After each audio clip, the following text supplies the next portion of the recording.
Hi, this is the Ashley Corinne. And if you're wondering why I'm saying that, why I say this is the Ashley Corinne, it's because I have a channel, and it's an old channel that I made a long time ago on YouTube. And I tried to, I tried to do, and I'm gonna give out a secret, don't tell anyone. I tried to do youtube.com/Ashley Corinne, but that was already taken. And so I said the Ashley Corinne, youtube.com/the Ashley Corinne. And I was like, I'm not an Ashley Corinne, I am the Ashley Corinne. Because there's other Ashley Corinnes on the internet. They're not as glorious as I am, but, you know, they exist. And spelled the same way, too. One R, two N's. But I was talking about religion. I was talking about Hare Krishna. Now, where I live, there's a Hare Krishna temple. That's what we call it. It's the Hare Krishna temple, or the Krishna temple. And,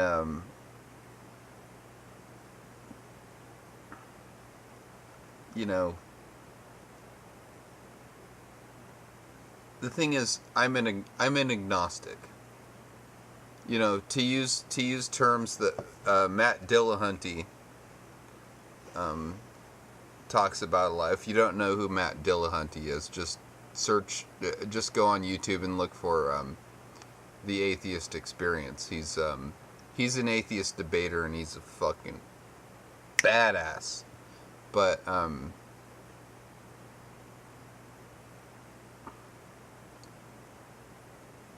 you know, he likes to believe as few false things and as many true things as possible. But I don't remember why I was going with that, but it doesn't matter, because with Matt Dillahunty, I guess I just wanted to plug him. But there's a lot of people in the atheist community. That's what I was thinking of, the term agnostic atheist, which seems like a contradiction, but it's not. It just means that I don't know if God exists or not, and so I don't assume things. But there's a lot of people in the atheist community who think that religion is useless. And yeah, I mean, obviously, there's a whole lot that, you know, religion has done that is terrible, and so they just want to throw the baby out with the bathwater. But the thing is, this is the way that I look at it, is you have to take things as they come, and you have to look at it from a psychological perspective, not just saying, oh, religion is bad. Because, you know, I pray. This is a weird thing. This might weird you out a little bit, but it's true. You know, if you're an atheist. If you're not an atheist, then, you know, it's just whatever. But I pray. I pray to the goddess. Praise the Nana. And,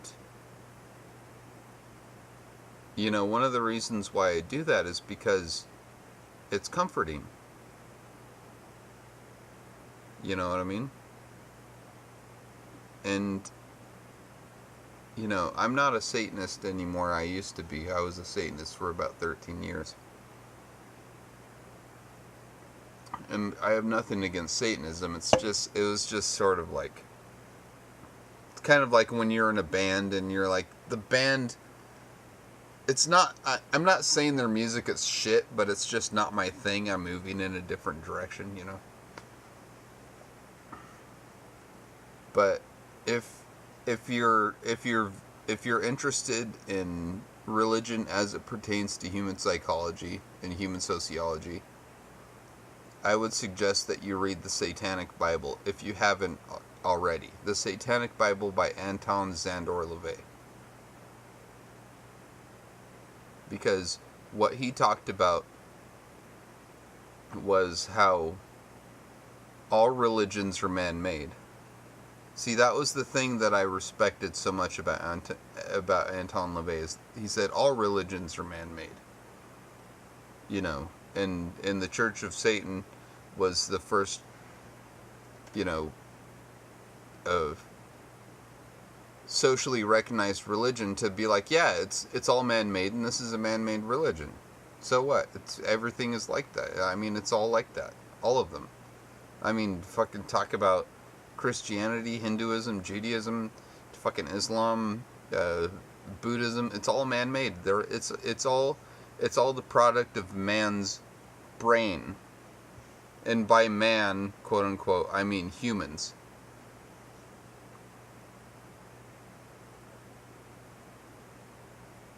And it's true. And you know, but the point is that I don't feel like we can just discount all of religion out of hand, because there's evolutionary reasons why religion was invented. And I'm not saying that makes them valid. I'm just saying that there's a fucking reason that they exist.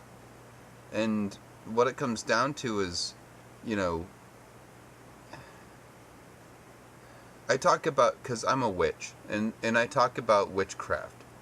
And if, you know, to boil it down to the very simplest of terms, witchcraft, quote unquote, magic, quote unquote, which religion is magic and witchcraft. What it really comes down to is self-hypnosis.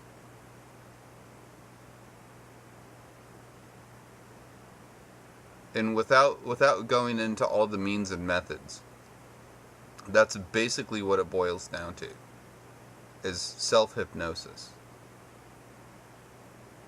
And it can have positive effects. See, that's the thing. And like I said, this isn't a fucking treatise on, you know, witchcraft and how to do it.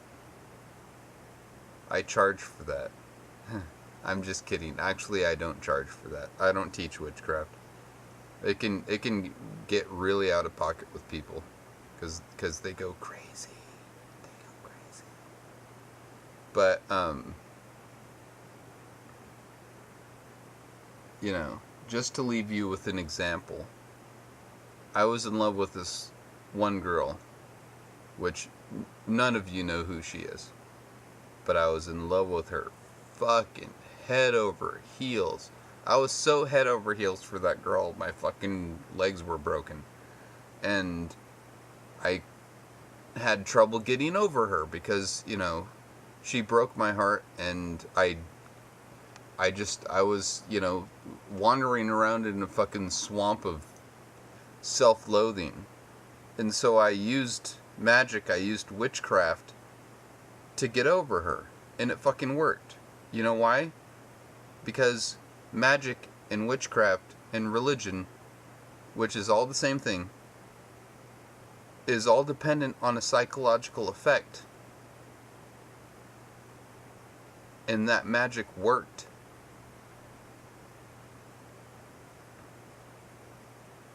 But I don't suggest magic. The first rule of magic is don't use magic. Unless you're smart, and unless you have a fucking firm grasp on reality, because otherwise it's just gonna lead you down the fucking rabbit hole. So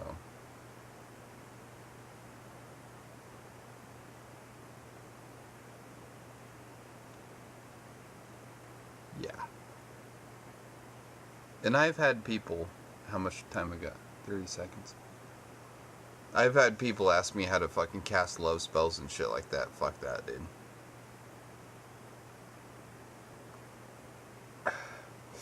Because people think that magic is like you snap your fingers and things happen.